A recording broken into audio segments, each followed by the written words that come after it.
अच्छा वक्त जल्द आएगा और आप खुदा के कलाम की शुक्रगुजारी करेंगे। आप भी दाऊद की तरह कहेंगे कि जब मुझे जो तसल्ली मिली फिर मैंने इसी आयत को जाकर दूसरों तक शेयर किया। तो करना क्या है इस कहर में, इस गम में जो आपकी जिंदगी के अंदर है, इसे सब्र के साथ बर्दाश्त करें।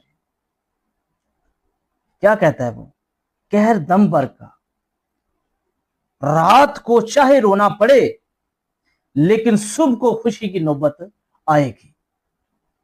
ये इस बात की तसल्ली है कि गम हमेशा नहीं रहेगा, बीमारी हमेशा नहीं रहेगी, तकलीफ हमेशा नहीं रहेगी, मुश्किल हमेशा नहीं रहेगी, बल्कि खुदा भी आपकी जिंदगी के अंदर ऐसा मौका लेके आएगा कि आपको खुदा के जरूर गवाही सुनाने का वो मौका जरूर अता करेगा। खुदा ऐसा मौका जरूर लाएगा